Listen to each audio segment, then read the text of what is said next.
Good morning बच्चों। राजनीति विज्ञान की इस क्लास में आपका फिर से स्वागत है।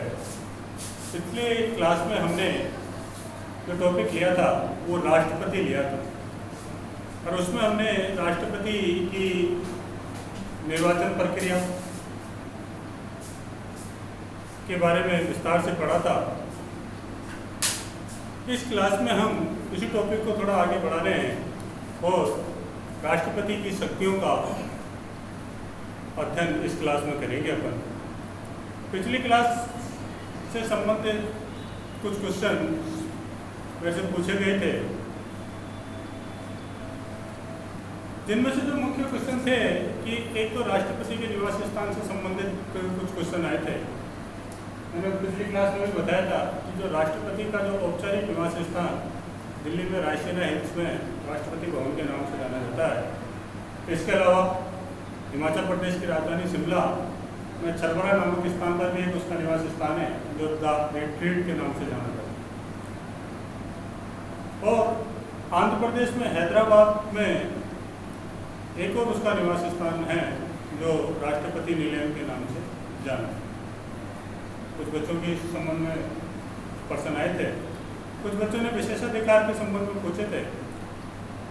बच्चों उस समय भी मैंने बताया था कि राष्ट्रपति प्रोटोकॉल के हिसाब से वरीयता क्रम के हिसाब से देश का वरिष्ठतम नागरिक, देश का प्रथम नागरिक होता है, सर्वोच्च अधिकारी होता है। इस कारण से उसको कुछ विशेषाधिकार प्राप्त हैं। पद में रहते हुए उस व्यक्ति को दीवानी या फौजदारी मामलों में नोटिस नहीं दिया जा सकता,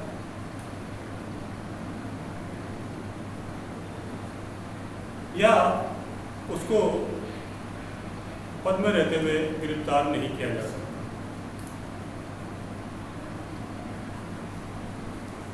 आज की क्लास को हम आगे बढ़ाते हैं। जैसा कि मैंने बताया कि राष्ट्रपति होता है जो देश का सर्वोच्च अधिकारी होता है। वरीयता क्रम में प्रोटोकॉल के अनुसार राष्ट्रपति देश का प्रथम नागरिक माना जाता है और देश का प्रथम नागरिक होने के कारण उसको कुछ शक्तियाँ, कुछ अधिकार उसको प्राप्त हैं। इस क्लास में आज हम उन्हीं अधिकार और शक्तियों का प्रयोग करें। जैसे कि हमने आपको बताया था कि अनुच्छेद 52, बच्चों उसमें भी मैंने बताया था आपको कि अनुच्छेद 52 के अनुसार भारतीय संविधान में एक राष्ट्रपति पद की व्यवस्था करता है। अनुच्छेद 52 कि भारत में एक राष्ट्रपति का पद होगा। अनुच्छेद 52 का व्याख्या करता है कि भारत में एक राष्ट्रपति का पद होगा। और अनुच्छेद 53 ये कहता है कि राष्ट्रपति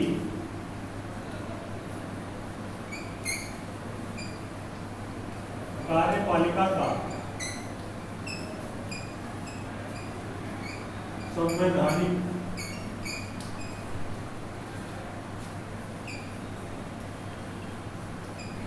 अध्यक्ष होगा। कि राष्ट्रपति कार्यपालिका का संवैधानिक अध्यक्ष होगा। अनुच्छेद 53 के अनुसार, अनुच्छेद 53 इस चीज का वर्णन करता है कि राष्ट्रपति कार्यपालिका का संवैधानिक अध्यक्ष होगा और कार्यपालिका शक्तियां जो है, कार्यपालिका शक्तियां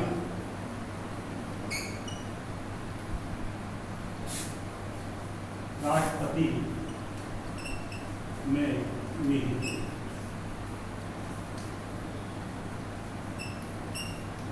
यानी हमारे देश के राष्ट्रपति को, जो कि देश का सर्वोच्च नागरिक होता है, सर्वोच्च अधिकारी होता है, तो सर्वोच्च अधिकारी होने के कारण उसको कुछ अधिकार, कुछ शक्तियाँ प्राप्त हैं। यहाँ पे हम राष्ट्रपति की उन्हीं अधिकार और शक्तियों का वर्णन करेंगे कि राष्ट्रपति को क्या क्या शक्तियाँ प्राप्त हैं उन शक्तियों का वर्णन करने से पहले मैं एक चार्ट के माध्यम से आपको समझाता हूँ कि राष्ट्रपति को कौन कौन सी शक्तियाँ प्राप्त हैं।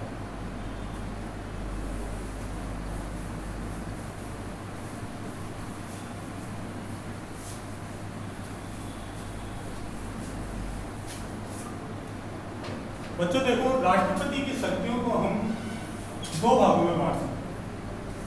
कि राष्ट्रपति की शक्तियों को हम जनरली दो भागों में बांट सकते हैं। जो पहली जो इसकी शक्ति आती है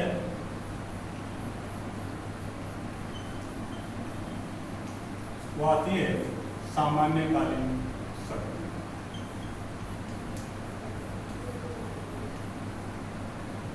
और जो इसकी दूसरी शक्ति है वह है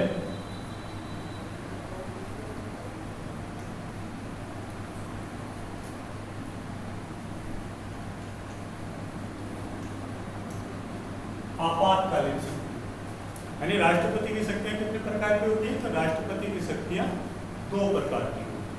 कौन कौन सी होती है? तो सामान्यकालीन शक्तियां और आपातकालीन शक्तियां। तो राष्ट्रपति के पास दो तरह की शक्तियां होती है, सामान्यकालीन शक्तियां और आपातकालीन शक्तियां। सबसे पहले चार्ट में सामान्यकालीन शक्तियां जो शांति के समय या जो सामान्य काल चलता रहता है कि विशेष साधारण जो समय है कि सामान्य काल के दौरान राष्ट्रपति को क्या क्या शक्तियाँ मिलती हैं, उन शक्तियों को भी कुछ भागों में बांटा गया है। इसमें सबसे पहले आती है अपने पास कार्यपालिका शक्ति।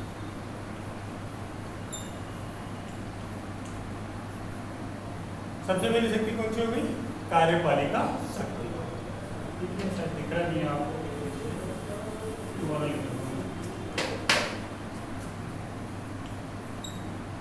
कार्यपालिका शक्ति।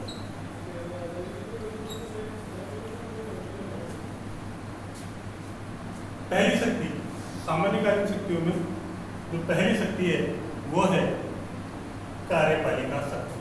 दूसरी आती है इसमें विधायी शक्ति।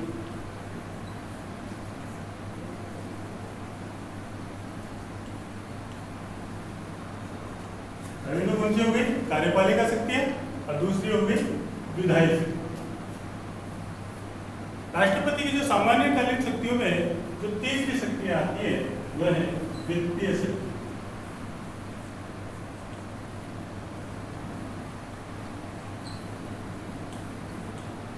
तीसरी कौन सी हो गई? वित्तीय शक्ति। और जो चौथी जो शक्ति हो गई राष्ट्रपति की वो होती है न्यायिक शक्ति।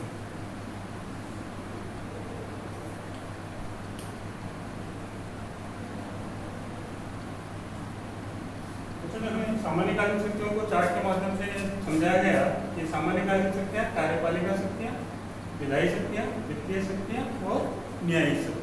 अब बात करते हैं अपन आपातकालीन शक्ति।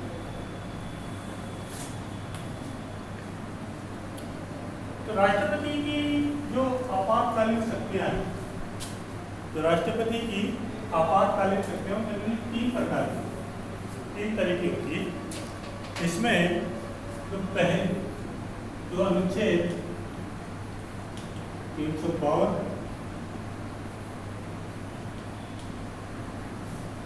अनुच्छेद 356 और अनुच्छेद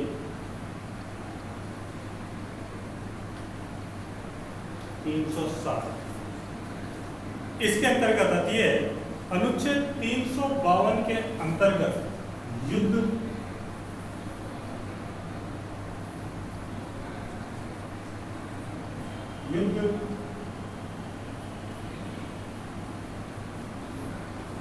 बाहरी आक्रमण या आंतरिक अशांति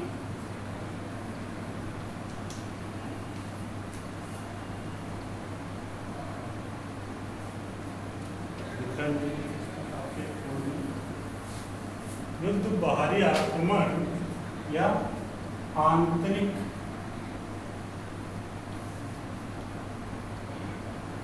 अशांति।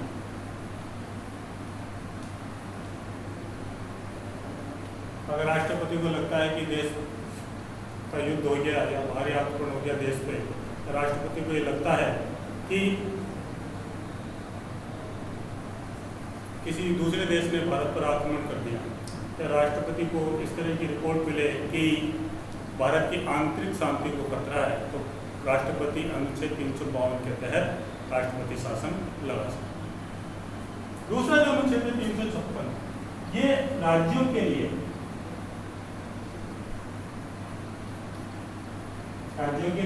जिसमें राष्ट्रपति को लगता है कि राज्य का प्रशासन संवैधानिक नियमों के अनुरूप नहीं चल रहा है, तो राष्ट्रपति का अधिकार होता है कि वो वहाँ पर मंत्रिपरिषद को बर्खास्त कर दे और राष्ट्रपति शासन लगाए।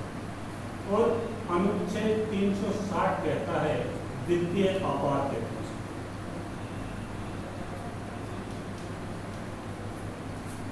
वित्तीय आपात यानी देश में अगर आर्थिक संकट उत्पन्न हो जाए, राष्ट्रपति को लगता है कि देश की अर्थव्यवस्था गड़बड़ा रही है या देश की अर्थव्यवस्था संकट में है, तो राष्ट्रपति आपातकाल की घोषणा अनुच्छेद 360 के तहत कर सकता है।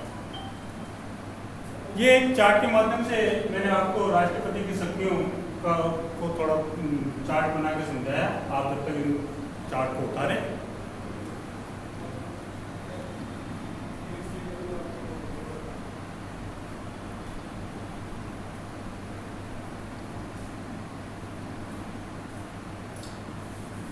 होगा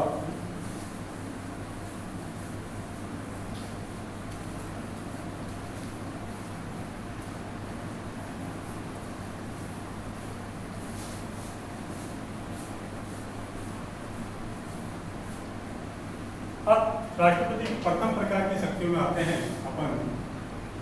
तो जो प्रथम प्रकार की शक्तियां थी राष्ट्रपति की, वो थी सामान्यकालीन शक्ति।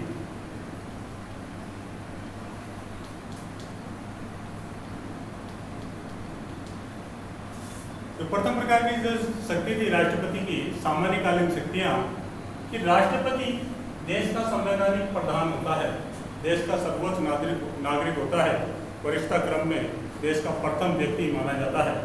तो राष्ट्रपति की जो सामान्यकालीन शक्तियां हैं, उन सामान्यकालीन शक्तियों में को हम कुछ भागों में बांट सकते हैं। इसमें सबसे पहली जो राष्ट्रपति की शक्तियां आती हैं, उसमें कार्यपालिका।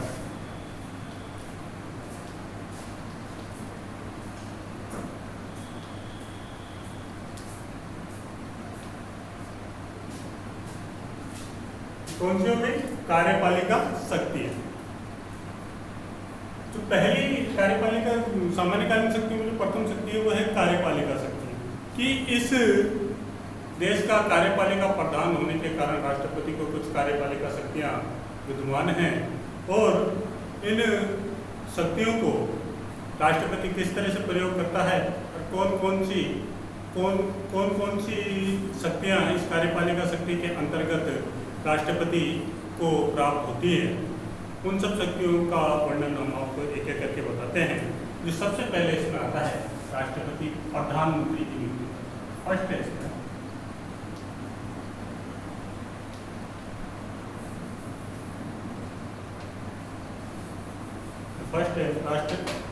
पहली जो इसमें कार्यपालिक शक्ति है, इसमें जो राष्ट्रपति महत्वपूर्ण अधिकारियों की पर जो शक्ति है महत्वपूर्ण अधिकारियों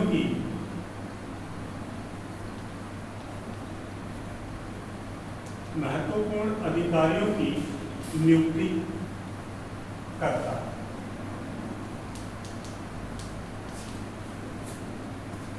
देखो, राष्ट्रपति कार्यपालिका का प्रमुख होने के कारण कुछ महत्वपूर्ण अधिकारियों की नियुक्ति करता है, यानी इसकी नियुक्ति संबंधी शक्ति में आती है। महत्वपूर्ण अधिकारी को कि महत्वपूर्ण अधिकारी में सबसे पहले अपन कह सकते हैं कि सबसे पहले राष्ट्रपति प्रधानमंत्री की नियुक्ति करता है। राष्ट्रपति के बाद प्रधानमंत्री का पद काफी महत्वपूर्ण है। अब प्रधानमंत्री की नियुक्ति किसके द्वारा होती है? प्रधानमंत्री की नियुक्ति राष्ट्रपति के द्वारा होती है। अब प्रश्न ये उठता है कि प्रधानमंत्री की नियुक्ति राष्ट्रपति के द्वारा होती है, तो राष्ट्रपति किस व्यक्ति को प्रधानमंत्री नियुक्त करेगा? एक बहुत महत्वपूर्ण प्रश्न है कि राष्ट्रपति किस व्यक्ति को प्रधानमंत्री नियुक्त करेगा। तो राष्ट्रपति लोकसभा में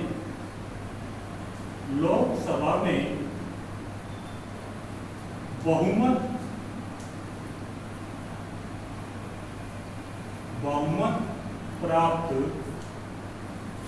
दल के नेता,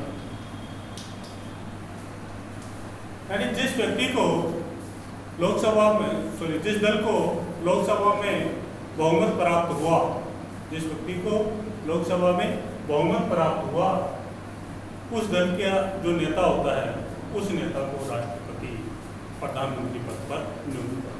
अब बहुमत की बात करें अपन, बहुमत कैसे है? लोकसभा की जो कुल सदस्य संख्या होती है वो है कितनी? 545। ठीक है, और इस 545 में से 2 सदस्य तो राष्ट्रपति द्वारा मनोनीत।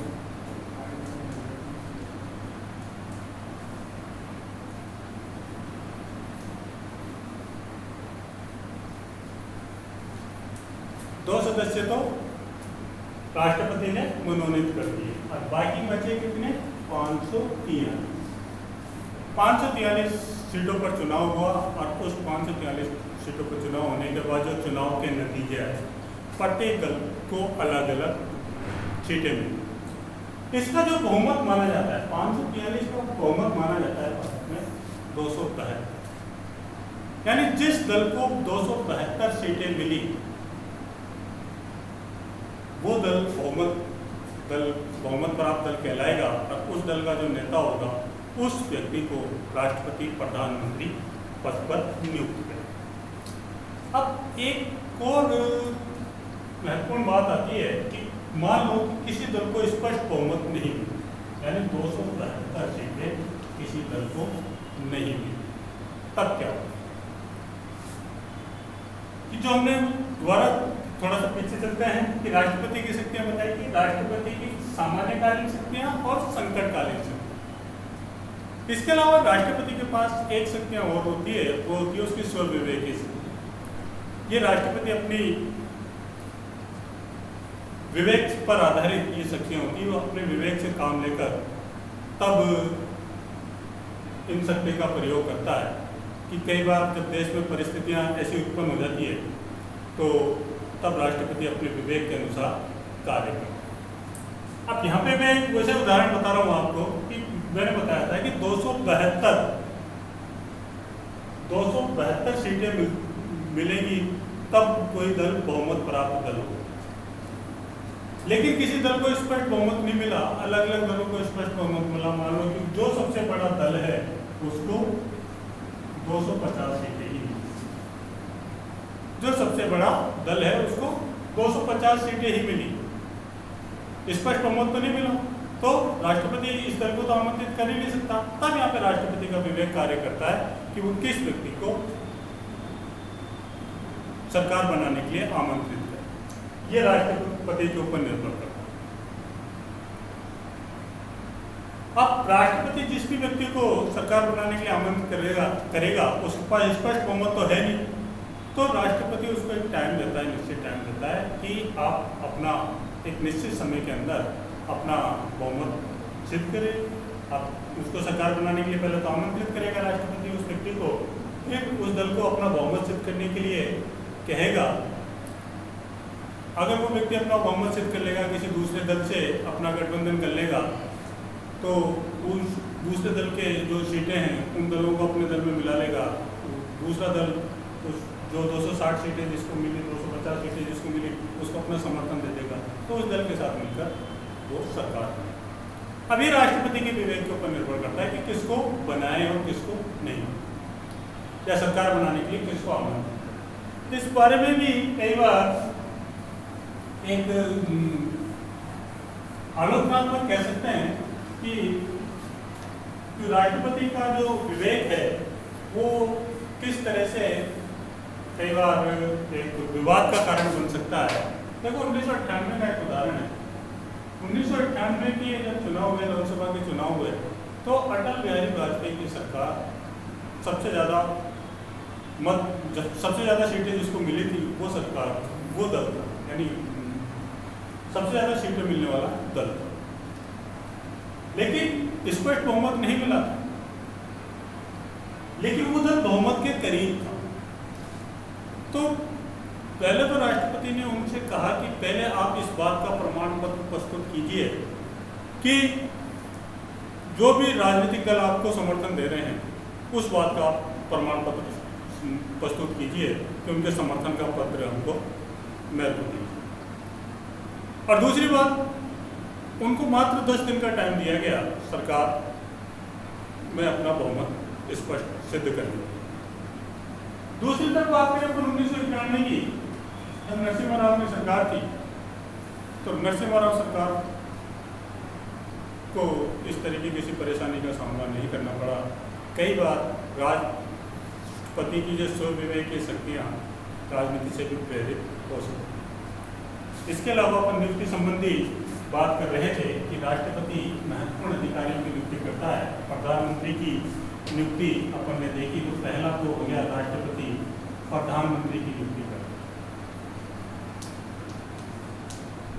दूसरा, राष्ट्रपति उच्चतम न्यायालय यानी सुप्रीम कोर्ट और उच्च न्यायालय हाई कोर्ट, इन दोनों सुप्रीम कोर्ट और हाई कोर्ट के मुख्य न्यायाधीश और अन्य न्यायाधीशों की नियुक्ति भी राष्ट्रपति करता है। ये मुख्य न्यायाधीश और अन्य न्यायाधीशों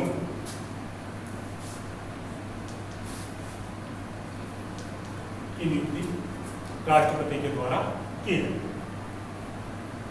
इसके अलावा महत्वपूर्ण आयोग, जो महत्वपूर्ण आयोग है जैसे अपना निर्वाचन आयोग है, संघ लोक सेवा आयोग, इन आयोगों के अध्यक्षों की नियुक्ति, सदस्यों की नियुक्ति, महत्वपूर्ण आयोगों के अध्यक्ष व सदस्यों, महत्वपूर्ण आयोग के अध्यक्ष और सदस्यों की नियुक्ति भी किसके द्वारा की जाती है? राष्ट्रपति के द्वारा की जाती है। इसके अलावा अपन आगे और बात करें, और 3 व्यक्तियों की नियुक्ति राष्ट्रपति के द्वारा की जाती है।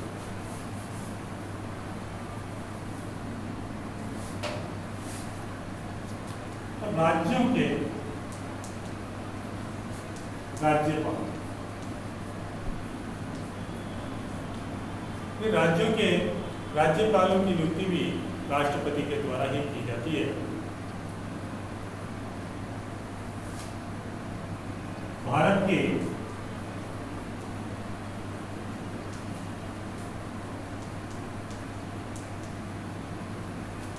महान्यायवादी, नियंत्रक एवं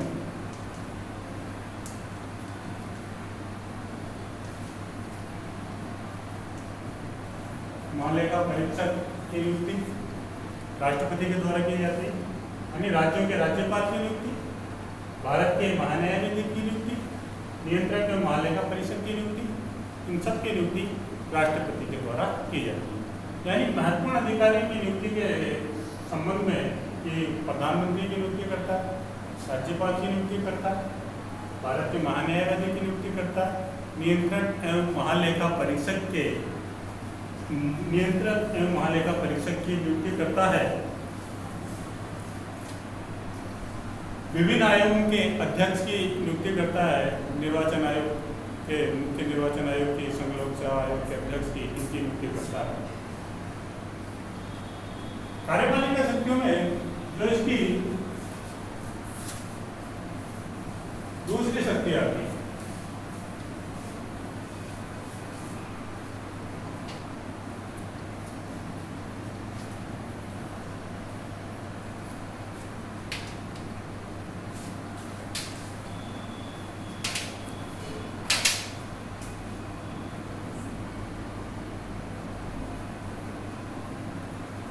विदेश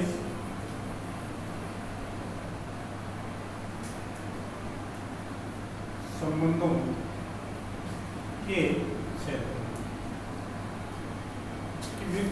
भारत के विदेशों से संबंध के क्षेत्र में भारत की नियुक्ति, विदेश संबंधों के क्षेत्र में भारत के क्या संबंध विदेशों से रहेंगे, किस तरह से रहेंगे, इन संबंध के क्षेत्र में भी भारत के राष्ट्रपति की महत्वपूर्ण भूमिका होती है। देखो, राष्ट्रपति भारत संघ का प्रधान होता है, सर्वोच्च व्यक्ति होता है। विदेशों से जो भी संधि समझौते जो भी किए जाएंगे, वो समझौते सारे राष्ट्रपति के नाम से किए जाएंगे। यानी विदेशों से संधि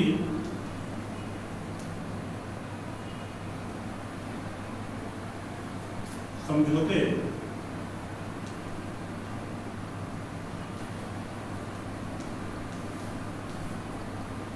राष्ट्रपति के नाम से किए जाते हैं।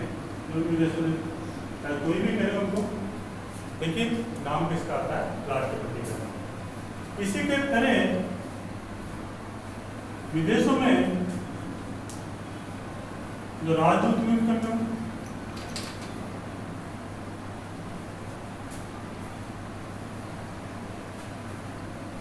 विदेशों में जो राजदूत नियुक्त करने हो, या विदेशों में जो राजदूतों की नियुक्ति होगी वो भी राष्ट्रपति के द्वारा होगी। विदेशों में भारत के जो उच्चायुक्त हैं, उन उच्चायुक्त की नियुक्ति भी राष्ट्रपति के द्वारा ही की जाएगी। इसको उतार लें।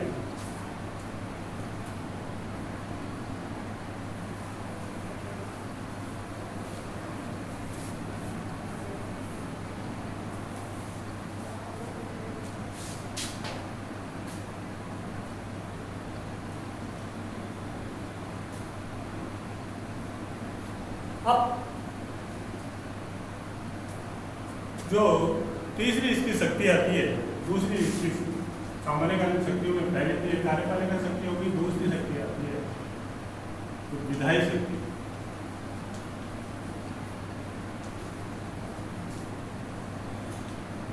विधेयक संबंधी शक्ति होती है, ये राष्ट्रपति की विधेयक संबंधी शक्तियां होती है कि कोई भी विधेयक पारित होने से पहले लोकसभा या राज्यसभा किसी में भी उसका प्रस्ताव रखा जाता है। मतलब लोकसभा से पास हो गया तो लोकसभा से पास होने के बाद तो राज्यसभा से में जाता है, राज्यसभा से भी वो विधेयक पास हो गया तो राज्यसभा से पास होने के बाद वो विधेयक राष्ट्रपति के पास जाता है। यानी किसी भी विधेयक के प्रस्ताव पर जब तक राष्ट्रपति के साइन नहीं हो जाते, राष्ट्रपति अपने हस्ताक्षर नहीं करता, तब तक वो प्रस्ताव विधेयक का रूप धारण नहीं करता। इसलिए किसी भी विधेयक को विधेयक का रूप देने में भी राष्ट्रपति की शक्ति, राष्ट्रपति के पास शक्ति प्राप्त होती है। तो विधेयक के बारे में बताया था कि विधेयक दो तरह के होते हैं, साधारण विधेयक और धन विधेयक संबंधी बातें बताई थी। साधारण विधेयक होता है और धन विधेयक। इसके अलावा संविधान संशोधन संबंधी विधेयक ये होते हैं। तो साधारण विधेयक के मामले में चाहे वो लोकसभा किसी में भी रखा जा सकता है, आपको पता ही है कि लोकसभा में या राज्यसभा में किसी में भी प्रस्तुत कर सकते हैं। लोकसभा से पारित हो गया तो राज्यसभा के पास जाएगा, राज्यसभा के पास जाएगा तो पारित हो गया राष्ट्रपति के पास। साधारण विधेयक के संबंध में सिर्फ इतना कि राष्ट्रपति उस विधेयक पर या तो अपने साइन करके दे देता है तो ठीक है, या राष्ट्रपति उस विधेयक को इसके साथ लौटा दे कि एक बार इस पर दोबारा से चर्चा कर लीजिए, इस विधेयक पर एक बार दोबारा से चर्चा कर लीजिए। अगर वो विधेयक दोबारा संसद में आता है और दोबारा वो संसद से पारित होगा, यानी दोबारा उस पर चर्चा हुई, दोबारा उसी तरह की चर्चा हुई, चर्चा होने के बाद लोकसभा से भी पारित हो गया, राज्यसभा से भी पारित हो गया, तब राष्ट्रपति को उस विधेयक पर हस्ताक्षर करने ही पड़े। तो यहाँ पे विधेयक जो विधायक शक्तियाँ हैं, उस विधायक शक्ति में एक तो सबसे जो महत्वपूर्ण चीज़ आएगी कि विधेयकों को पारित करने संबंधी शक्ति, ये राष्ट्रपति की महत्वपूर्ण शक्ति। इसके अलावा जो विधायक जो शक्तियां हैं कि राष्ट्रपति दोनों सदनों की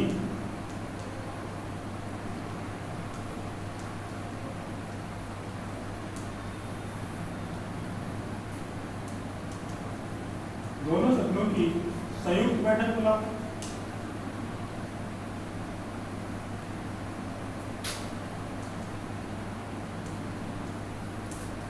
राष्ट्रपति दोनों सदनों की संयुक्त बैठक बुला सकता है, 17वां साल कर सकता है।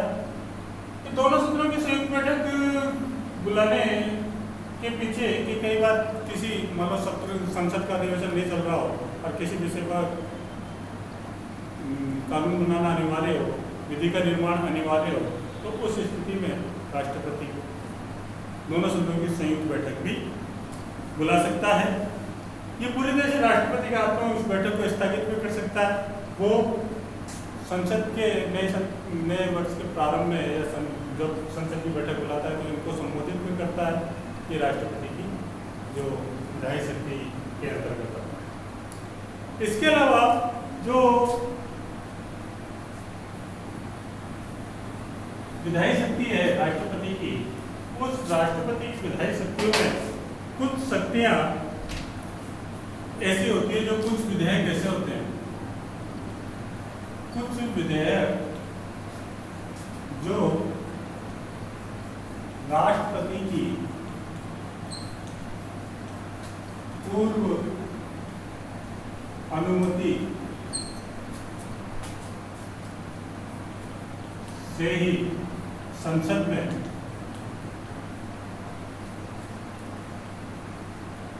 प्रस्तुत किए जा सकते।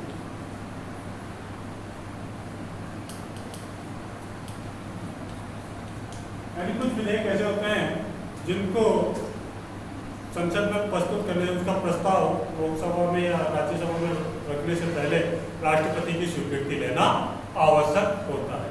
जैसे अपन बात करें धन विधेयक कि अगर धन विधेयक लाना हो तो धन विधेयक का जो प्रस्ताव है वो राष्ट्रपति की स्वीकृति से ही आएगा। या बात करें नए राज्यों के निर्माण, नए राज्यों के निर्माण संबंधी विधेयक,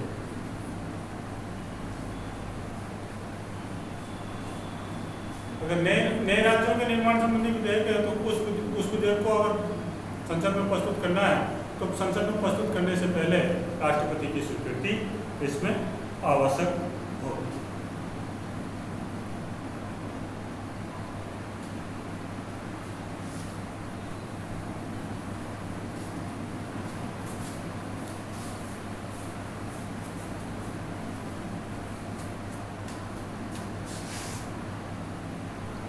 एक और इसकी शक्ति होती है राष्ट्रपति की कि अध्यादेश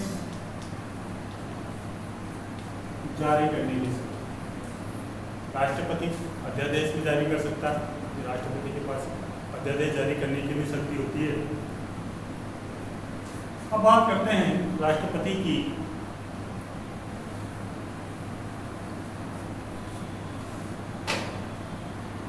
वित्तीय शक्ति। कार्यपालिका शक्ति होगी, विधायी शक्ति होगी। अब बात करते हैं हम राष्ट्रपति की वित्तीय शक्ति।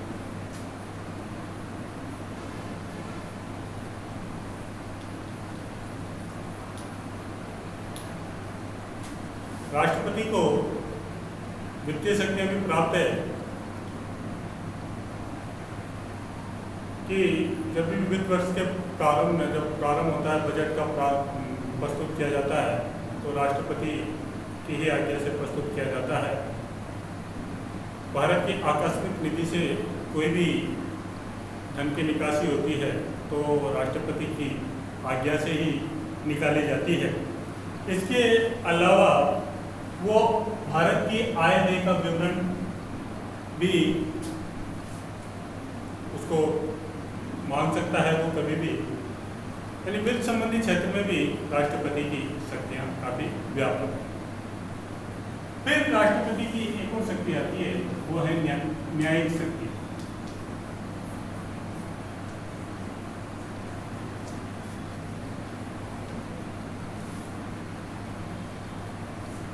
देखो, राष्ट्रपति को न्यायिक क्षेत्र में भी शक्तियां प्राप्त है कि राष्ट्रपति किसी भी अपराधी, कोई भी अपराधी है, भारत के किसी भी कोर्ट ने अगर किसी व्यक्ति को कोई सजा सुनाई है तो उस सजा को राष्ट्रपति कम कर सकता है या उसको माफ भी कर सकता है। यहाँ तक कि अगर किसी व्यक्ति को मृत्युदंड दिया गया है, नीचे के सभी न्यायालयों ने, सुप्रीम कोर्ट ने तक भी मृत्युदंड दिया गया है, तो राष्ट्रपति उस व्यक्ति के मृत्युदंड को उम्र कैद में बदल सकते हैं या उसकी सजा को कम कर सकते हैं। तो यहाँ पे मुझे एक चीज का विषय ध्यान रखना कि सजा को कम करने का प्रावधान, कम करने की शक्ति है, और वो चाहे देश के किसी न्यायालय ने दी, किसी भी न्यायालय के द्वारा, या सैनिक क्षेत्र में सैनिक न्यायालय के द्वारा, इनके द्वारा दी गई सजाओं को राष्ट्रपति कम कर सकता है। किसी को सजा देने का अधिकार नहीं है राष्ट्रपति को, राष्ट्रपति सजा को कम कर सकता है, यानी मृत्युदंड को उम्र कैद में बदल सकता है, या किसी को उम्र कैद की सजा है तो उसको वो 2-4 साल उसको कम कर सकता है। ऐसा राष्ट्रपति के पास, राष्ट्रपति की शक्ति। इसके अलावा राष्ट्रपति के पास सेना के क्षेत्र में भी शक्तियाँ होती है, सैनिक क्षेत्र में भी शक्तियाँ होती है। राष्ट्रपति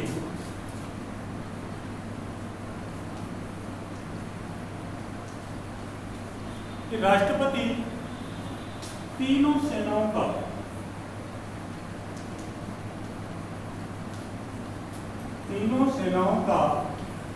प्रधान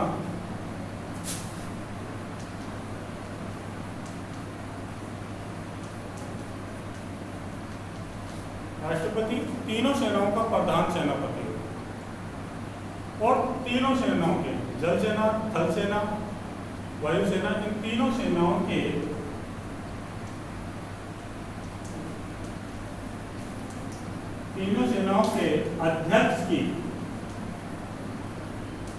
अध्यक्षों की नियुक्ति भी, थल सेना अध्यक्ष कौन होगा, वायुसेना अध्यक्ष कौन होगा, इनकी नियुक्ति भी राष्ट्रपति के द्वारा की जाती है, यानी राष्ट्रपति इन सबकी नियुक्ति करता है। बच्चों, ये हमने राष्ट्रपति की सामान्यकालीन शक्तियां पढ़ी थी। इन शक्तियों से संबंधित कुछ भी आपको क्यूरीज हो तो आप मेरे से अगली क्लास मेरे से संपर्क कर सकते हैं निश्चित समय में, जब भी आप तो करना चाहें। इसके अलावा राष्ट्रपति की आपातकालीन शक्तियाँ भी होती है। आपातकालीन शक्तियों का वर्णन अपन अगली क्लास में करेंगे। तो आज हमने राष्ट्रपति की शक्तियाँ पढ़ी, जिसमें सामान्यकालीन शक्तियों का वर्णन किया गया था। बाकी की शक्तियों का वर्णन अगली क्लास में। धन्यवाद।